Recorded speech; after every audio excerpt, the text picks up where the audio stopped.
Hello dear friends, how are you?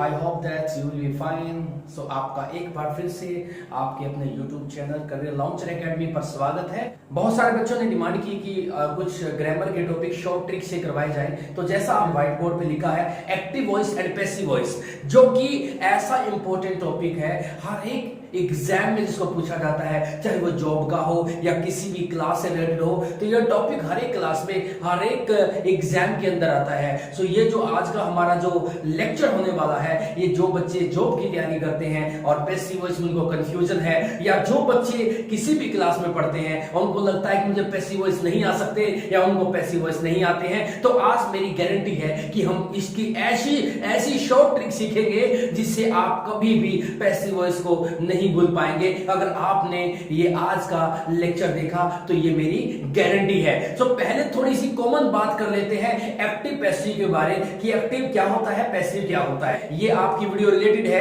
किससे? Short trick से। सीधा हम शॉर्ट ट्रिक की बात करेंगे, लेकिन थोड़ा सा कॉमन जान लेते कि एक्टिव वॉइस पैसिव वॉइस होता क्या है। जरा हिंदी से समझने की कोशिश करते हैं, ध्यान दीजिएगा। मैं एक सेंटेंस लिखता हूं कि राम पत्र लिखता है। राम पत्र लिखता है। देखिए, समझने की कोशिश करेंगे कि एक्टिव क्या होता है, पैसिव क्या होता है। ये जो सेंटेंस है ये आपका एक्टिव वॉइस का सेंटेंस है। अब इसका पैसिव क्या बनेगा, और मैंने इसको एक्टिव वॉइस क्यों कह दिया? देखिए, इस सेंटेंस को अगर हम समझने की बात करें, अगर हम इसको देखें सेंटेंस को ध्यान से, जो इसमें राम है आप आसानी से समझ पाओगे। जो राम है वो क्या कर रहा है? पत्र लिख रहा है। क्या कर रहा है? पत्र लिख रहा है। देखिए, इस सब्जेक्ट का जो मतलब इस सेंटेंस का जो सब्जेक्ट है वो कौन है? राम है। और लिखना जो क्रिया होती है उसको इंग्लिश में कहते हैं वर्ब। और वो जो क्रिया जो हो रही है वो किस पर प्रभाव डाल रही है, अर्थात से क्या चीज हमारे पास आई है, वो है लेटर, उसको इंग्लिश में कहते हैं ऑब्जेक्ट। तो इस प्रकार से आप हिंदी से समझ सकते हैं, जब उस सेंटेंस को एक्टिव वॉइस कहा जाता है, उस सेंटेंस को एक्टिव वॉइस कहा जाता है जिसमें सब्जेक्ट काम करता है। जिसमें कौन काम करता है? सब्जेक्ट काम करता है। जैसे राम ही सब्जेक्ट है और राम ही पत्र लिख रहा है। अगर इसी को हम हिंदी में समझे तो हम कह सकते हैं, इसी को अगर हम हिंदी में समझें तो हम ऐसे कह सकते हैं इसको पैसिव वॉइस में, पत्र लिखा जाता है। पत्र लिखा जाता है। पत्र लिखा जाता है, ठीक है, किसके द्वारा? राम के द्वारा। पत्र लिखा जाता है राम के द्वारा।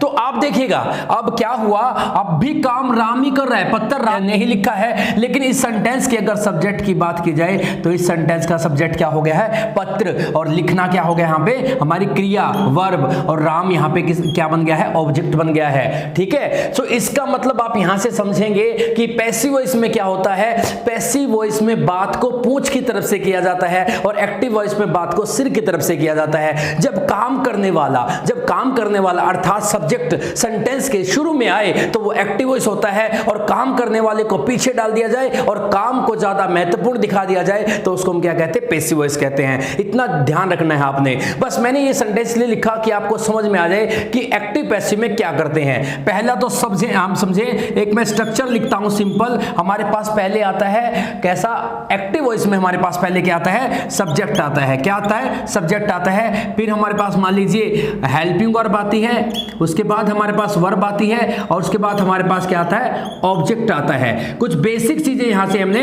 क्लियर कर लेनी है ताकि हमें वो ट्रिक अच्छे से समझ में आ जाए, क्योंकि बेसिक जब तक नहीं आएगा तो कोई ट्रिक काम नहीं करेगी। तो अगर इसका हमने पैसिव वॉइस बनाना है बच्चों, अगर हमने इसका पैसिव वॉइस बनाना है तो ये जो पोर्शन है अर्थात जो हमारा ऑब्जेक्ट है वो इस सेंटेंस का क्या बन जाएगा? सब्जेक्ट बन जाएगा। ये आपने ध्यान रखना है। और जो हमारा ये सब्जेक्ट है वो क्या बन जाएगा? ऑब्जेक्ट बन जाएगा। इतना आपने ध्यान रखा कि पहला रूल यहां से निकल के आया कि जब भी किसी सेंटेंस को एक्टिव से पैसिव में बदलना है तो पहला रूल हमारा ये होता है कि हम उस सेंटेंस के एक्टिव सेंटेंस के सब्जेक्ट को ऑब्जेक्ट में बदल देंगे और ऑब्जेक्ट को किस में बदल देंगे? सब्जेक्ट में बदल देंगे। तो इतना आपने काम करना है। ठीक है, तो पहला रूल हमारे पास ये निकल के आता है, तो जो आप याद रखेंगे, ठीक है। अब इस रूल का थोड़ा सा आपने ध्यान रखना है। मान लीजिए इस रूल में जो आपका सब्जेक्ट है या जो आपका ऑब्जेक्ट है वो कोई नाउन है, वो क्या है, कोई भी नाउन है, तो there will be no change, there will no change in it, उसमें कोई भी चेंज नहीं होगा। अगर सपोज कीजिए यहाँ पे राम था हमारा, जो कि एक नाउन है, ठीक है, जैसे हमारा यहाँ पे पत्र है, हमारा यहाँ पे ऑब्जेक्ट है वो लेटर है, तो इनको जो का तो आप आगे से पीछे उठा करके ला सकते हैं। इतना समझ में आया आपको। और इसके बाद अगर आपका वो सब्जेक्ट अगर इसके नाउन नहीं है और वो क्या है, प्रोनाउन है, क्या है, प्रोनाउन है, और वो प्रोनाउन में भी कौन सा है, पर्सनल है, कौन सा है, इसको हम लिख देते हैं पर्सनल प्रोनाउन। क्या लिखना है, पर्सनल प्रोनाउन। पहला रूल ये है कि किसी भी सेंटेंस को पैसिव बनाते समय सब्जेक्ट को ऑब्जेक्ट और ऑब्जेक्ट को सब्जेक्ट में बदल दिया जाता है। दूसरा रूल क्या है, इसी से जुड़ा हुआ है, अगर वो सब्जेक्ट जो है सेंटेंस का अगर वो नाउन है, अर्थात किसी व्यक्ति, वस्तु, स्थान, गुण, भाव का नाम है, तो उसको जो का तो आपने आगे से पीछे से आगे लगा देना है। लेकिन अगर वो पर्सनल प्रोनाउन है, जिसको मैं आपके साइड में लिख देता हूं ताकि आपको बाद में दिक्कत ना हो, हमारे फर्स्ट पर्सन में कौन कौन से आते हैं, आई, माई और मी, ये हमारे प्रोनाउन है फर्स्ट पर्सन में, और we, are and us. And second person pronoun कौन से होते हैं, हमारे कौन से होते हैं, यू, जिसको और योर एंड यू, ये हमारे सेकंड पर्सन में है।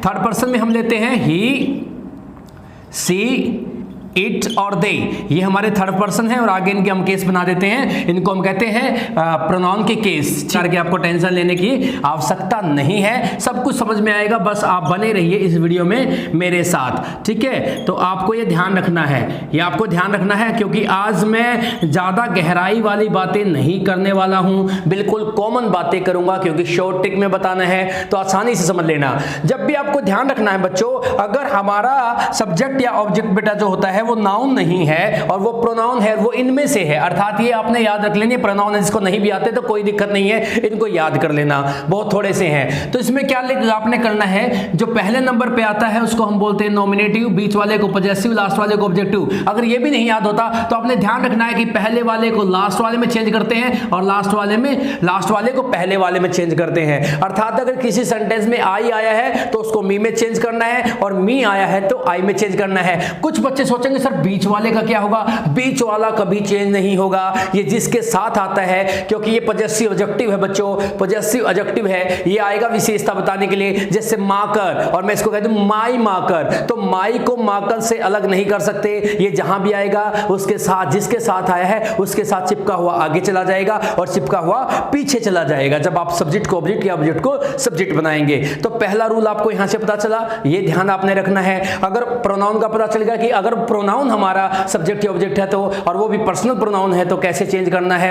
एक बात यहां तक बनी अब तक कि आपको समझ में आ गया।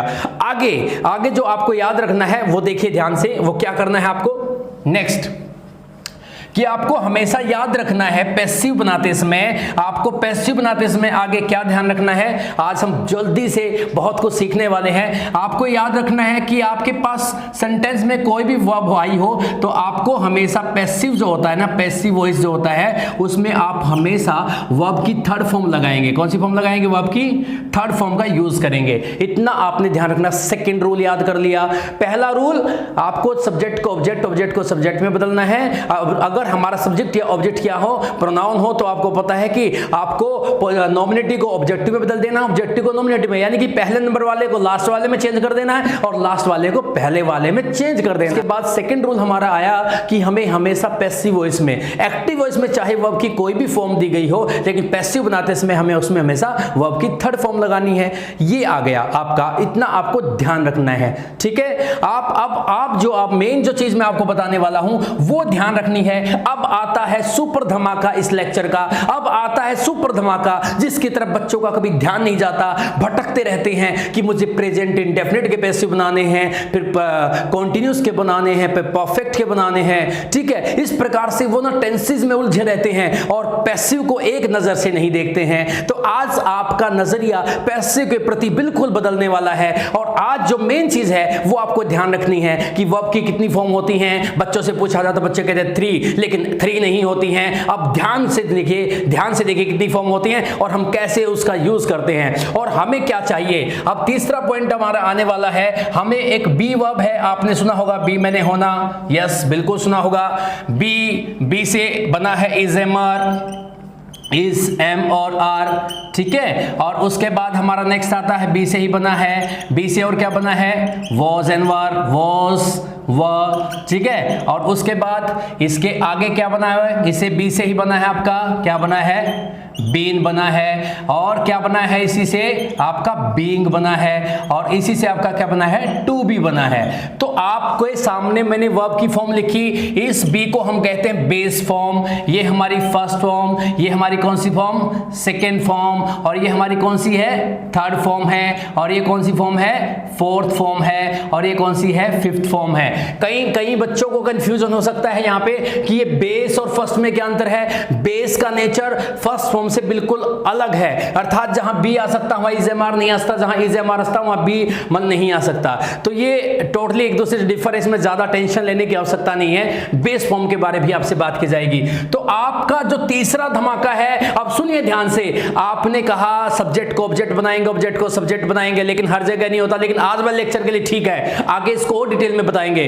तो आपका दूसरा काम था कि हमारा जो प्रोनाउन है वो चेंज किए जाते हैं। दूसरी बात आपने एक और की क्या की कि हमें इसमें हमेशा पैसिव वॉइस में थर्ड फॉर्म लगानी पड़ती है। और अब जो मेन ध्यान रखनी है कि आपको मैं आज एक बात बता दूं कि कोई भी पैसिव वॉइस बिना बी की फॉर्म के नहीं बनता, अर्थात आप कोई भी पैसिव बिना बी के नहीं बना सकते हैं। ये क्या होता है, ये बी कभी आपने सोचा भी नहीं होगा इसके बारे। आज अगर आपको बी समझ में आ गया, यानी कि बी की फॉर्म आपने याद कर ली, तो कभी आपको टेंसेस के अनुसार पैसिव बनाने सीखने की आवश्यकता नहीं पड़ेगी। और जॉब हो या कोई भी क्लास का एग्जाम हो और जहां पे वहां पे पैसिव का क्वेश्चन आता है तो आप उसको एकदम से क्रैक कर देंगे, एकदम से उसको सोल्व कर देंगे, ये मेरी गारंटी है। तो सुनिएगा ध्यान से, अब जो ट्रिक यहां पे यूज होगी वो आपने ध्यान से सुननी है। अब हमारे पास ये बी की फॉर्म के बिना पैसिव नहीं बन सकता। जो मेन चीज मैंने बताई है कि बी की फॉर्म कोई ना कोई फॉर्म, 5 फॉर्म मैंने यहां पे लिख दी हैं, बी की 5 फॉर्म में से कोई ना कोई, और एक छठी भी आप ये देखो बेस फॉर्म को भी इसमें काउंट तो इसमें करते हैं, लेकिन आप इनमें से कोई ना कोई आपको जरूर लगानी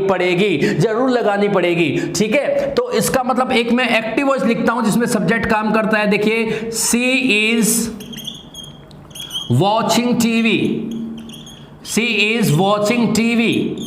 अब आपको ये देखना है, पहले तो यही देखना आना चाहिए क्या सेंटेंस एक्टिव वॉइस है या पैसिव वॉइस है। तो आपको क्या पता चलता है, जो इसमें सब्जेक्ट दिया क्या वो काम कर रहा है या उसके ऊपर काम किया जा रहा है। She is watching TV, हाँ सब्जेक्ट ही काम कर रहा है क्योंकि सब्जेक्ट टीवी देख रहा है, ना कि टीवी देखा जा रहा है। अब इसका हमने पैसिव बनाना है तो कैसे, आपको ध्यान क्या रखना है, इसमें मेन वर्ब ढूंढिएगा। ये हमारा सब्जेक्ट है, इज हमारी हेल्पिंग वर्ब है, और वॉचिंग जो है वो हमारी मेन वर्ब है, और ऑब्जेक्ट है हमारा टीवी। यस, पहला रूल आपको एक चीज और ध्यान रखनी है, जब भी कभी आप एक्टिव से पैसिव किसी भी सेंटेंस को चेंज करते हैं जब भी, तो आपको ध्यान रखना है एक बात का, किस चीज का ध्यान रखना है, कभी भी सेंटेंस की आपने जो स्ट्रक्चर है, जो उसका मूल स्ट्रक्चर है, अर्थात सेंटेंस अफर्मेटिव है तो उसका पैसिव भी अफर्मेटिव बनेगा, अगर सेंटेंस नेगेटिव है तो उसका पैसिव भी नेगेटिव बनेगा। अर्थात सब्जेक्ट जो उसमें लिखा है यही फॉर्मेशन इसके पैसिव फॉर्म की भी होनी चाहिए। पैसिव स्ट्रक्चर बनाते इसमें भी यही फॉर्मेशन हमारे पास आनी चाहिए। हाँ, ये जरूर है कि मैंने बताया था कि ऑब्जेक्ट को हम क्या बना देते हैं, सब्जेक्ट, और सब्जेक्ट को क्या बनाते हैं, ऑब्जेक्ट बनाते हैं। लेकिन यहां पे बात जो आती है रुकती है। आपने जब भी मेरे इस ट्रिक का यूज करना है तो आपका ध्यान सीधा किस पे जाना चाहिए, मेन वर्ब पे। किस पे जाना चाहिए, मेन वर्ब पे।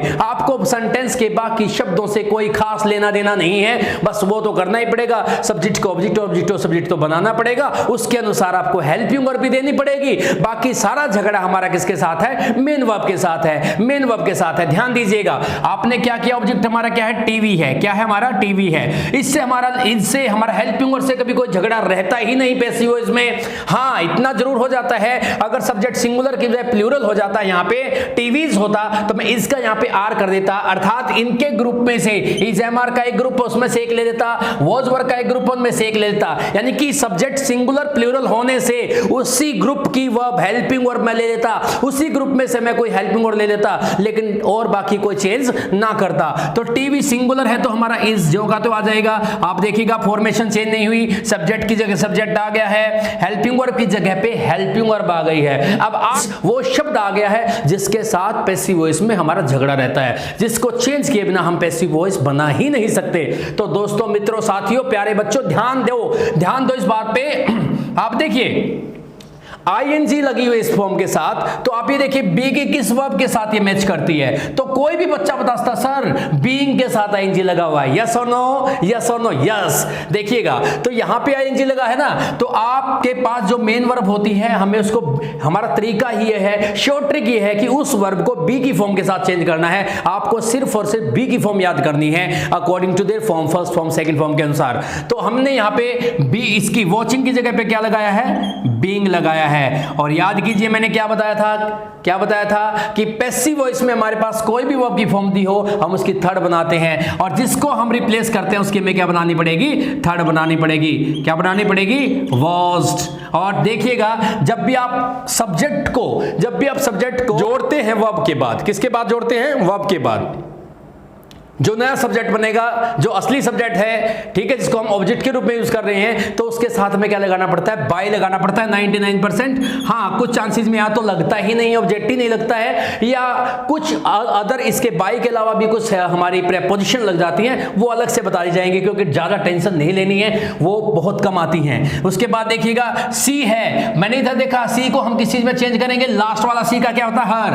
तो इस प्रकार से आपका ये पैसिव वॉइस बन गया। इस पैसिव वॉइस में आपने सिर्फ किया क्या, देखिएगा यहां पे आपने क्या किया, आपने जो आपकी आईएनजी वाली फॉर्म आई थी उसको बी की आईएनजी वाली के साथ चेंज कर दिया, और जो हमारे पास वर्ब आई थी उसकी क्या बना दिया, थर्ड फॉर्म बना दिया। तो इस प्रकार से आपका पैसिव तैयार है, इस प्रकार से आपका पैसिव तैयार है। अब मैं थोड़ा सा मुश्किल एक सेंटेंस लेता हूं, देखिए, I am to do it, ठीक है, मुझे यह करना है, ठीक है, मेरा मन है ऐसा करने का। अब कोई कह दे इसका पैसिव बनाएं, तो कई बार बच्चे ऐसा सेंटेंस देखे कि सर ये किस टेंस का है, ये तो बड़ा मुश्किल सा लगता है। मुश्किल नहीं है बच्चों, कतई भी मुश्किल नहीं है। इसमें आपका सीधा टारगेट क्या है, वर्ब है, और वर्ब है हमारी यहाँ पे, ये रही हमारी वर्ब। देखिएगा आपने क्या करना, सब्जेक्ट को ऑब्जेक्ट बनाना है, और ऑब्जेक्ट को क्या बनाना है, सब्जेक्ट बनाना है। हमारा इसमें ऑब्जेक्ट क्या है, इट को आगे लाएंगे तो लास्ट में देखना इसके क्या है, लास्ट में भी क्या है, इट है, तो कोई भी इसमें चेंज नहीं आएगा, ठीक है। थर्ड पर्सन जो है ना वो आपका उसमें इट में देखना ध्यान से, उसमें कोई चेंज नहीं है। तो आपको ये पता है कि इट के साथ एम तो नहीं आ सकता, इट के साथ क्या आएगा, इज आएगा,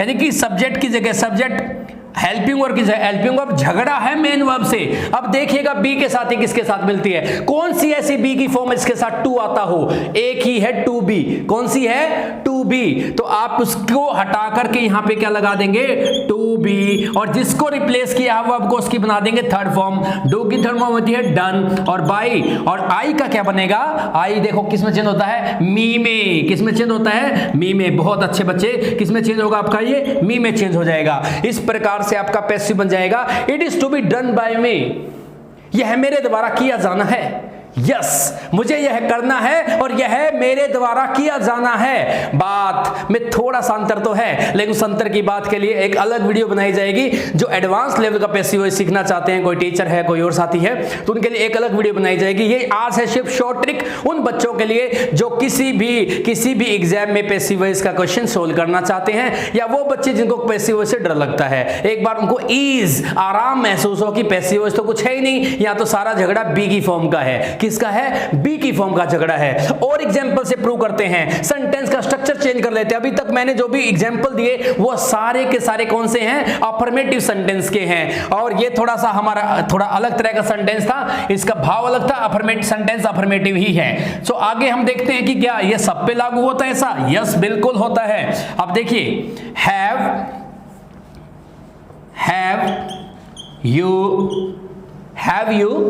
have you done it, क्या ये काम आपने किया है, हैव यू डन इट, क्या ऐसा आपने किया? यस। अब की बार क्या देख पा रहे हैं कि आपका जो सेंटेंस है वो कैसा है? इंट्रागेटिव है। तो भूलना मत, अगर आपका सेंटेंस इंट्रागेटिव है तो उसका पैसिव इंट्रागेटिव बनेगा, और ये इंट्रागेटिव किसकी वजह से है कि आपने सब्जेक्ट से पहले हेल्पिंग वर्ब लगा रखी है। इसका मतलब क्या हुआ, चाहे हम जो नया सब्जेक्ट हमारा पैसिव में बनेगा उससे पहले भी हेल्पिंग वर्ब का आना जरूरी है, तभी हमारा ये प्रश्नवाचक रहेगा, तभी इंट्रागेटिव रहेगा। आप हम यहां पे लेके आते हैं, पहले इट लगा लेते हैं, और इट के साथ हैव नहीं आ सकता, हैव नहीं आ सकता। क्या आ जाएगा? क्योंकि ये सिंगुलर है तो यहां पर इसी की एक फॉर्म है, अल्टरनेट फॉर्म है हमारी हैव की, हैज इट हो जाएगा। यानी कि अब देखो बिल्कुल फॉर्मेशन में चल रहा है, इक्वालिटी में चल रहा है, सब हेल्पिंग वर्ब की तरह हेल्पिंग वर्ब है, सब्जेक्ट की जगह सब्जेक्ट, झगड़ा किससे है? वर्ब से है। बच्चों ध्यान रखना, हैज हैव हैड के बाद हमेशा कौन सी वर्ब आती है? वर्ब की थर्ड फॉर्म आती है, और इसका मतलब हमारे पास सेंटेंस में दी गई है थर्ड फॉर्म, तो हमें इसकी जगह कौन सी फॉर्म लगानी पड़ेगी? बी की थर्ड लगानी पड़ेगी। यहां फर्स्ट दी जाती तो बी की फर्स्ट लगाते, यहां सेकंड दी जाती तो हम बी की सेकंड लगाते, अगर आईएनजी वाली दी जाती तो हम बी की आईएनजी वाली लगाते, या टू बी दी जाती या टू वाली दी जाती, टू इंफिनिटिव दिया जाता तो हम बी की टू के साथ रिप्लेस करते। तो यहां पे थर्ड फॉर्म देखिएगा, बी की को क्या लिखा मैंने? बीन, और जिसको हटाया है उसकी थर्ड बनानी होती है। लेकिन कितनी खुशी की बात है कि हैज हैव के बाद पहले से थर्ड होती है, तो थर्ड की ओर थर्ड क्या बन सकती है? तो आपका डन का जो अपना डन है, डन का डन रहेगा। और ये और मजेदार बात है कि यू का जो उसका जो ऑब्जेक्टिव केस होता है वो भी क्या होता है? यू ही होता है। तो ये आपका सेंटेंस बन गया क्या? Has it be done bye you. ठीक है, तो इस प्रकार से आप कैसे भी बना सकते हैं। और देखते हैं, और एग्जांपल देखते हैं। I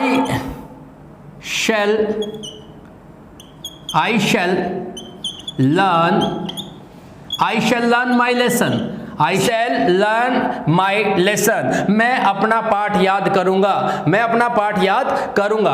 तो आप इसमें देखिए कि इसका पूरा ऑब्जेक्ट हमारा क्या बना? My lesson। क्यों बना? क्योंकि मैंने पहले बता दिया था कि पजेसिव एडजेक्टिव को उस नाउन के साथ रखना पड़ता है जिसके साथ वो आता है। तो हमारा क्या करेंगे? हम अपना my lesson को क्या करेंगे? आगे ले आएंगे। गुड। सब्जेक्ट की जगह हमने क्या लगा दिया? सब्जेक्ट। अब हेल्पिंग वर्ब तो जो की तो लगती है, हमारा झगड़ा किससे होता है? मेन वर्ब से। किससे होता है?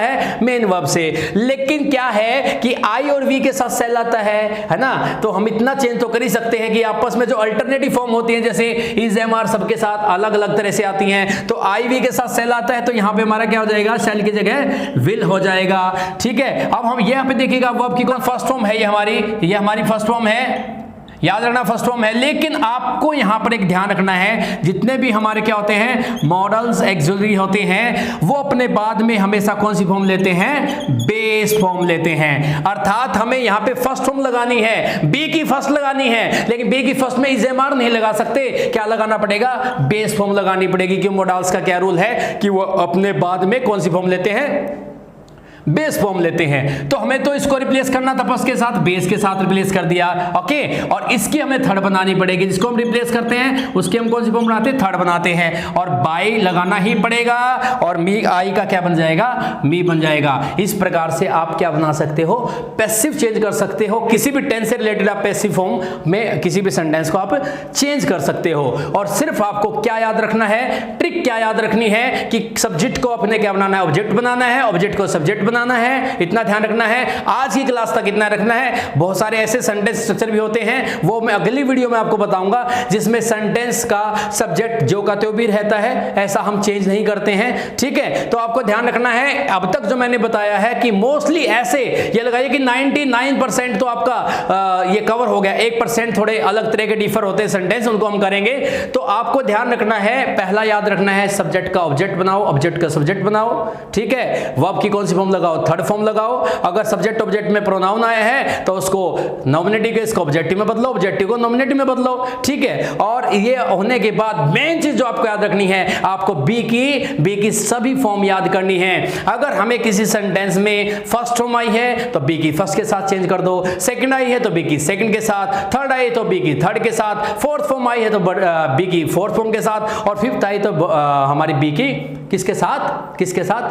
फिफ्थ फॉर्म के साथ चेंज कर दो। हाँ, एक ध्यान रखना, अगर मोडाल्स आए हैं उनके बाद हमेशा वर्ब की फर्स्ट फॉर्म आएगी। आप फर्स्ट फॉर्म के रूप में इजेमार ना लगा दो, क्योंकि मोडाल्स अपने पास जो होते हैं ना वो क्या लेते हैं, बेस फॉर्म लेते हैं। क्या लेते हैं? बेस फॉर्म लगते हैं, तो उनके बाद बी आएगी। हम और एग्जांपल कर लेते हैं ऐसा थोड़ा सा, ताकि आपको समझ में आ जाए, हैं? तो ये आगे मैं एक कुछ और एग्जांपल आपका करवा रहा हूं, वो जो आपने ध्यान से देखना है। वो क्या है?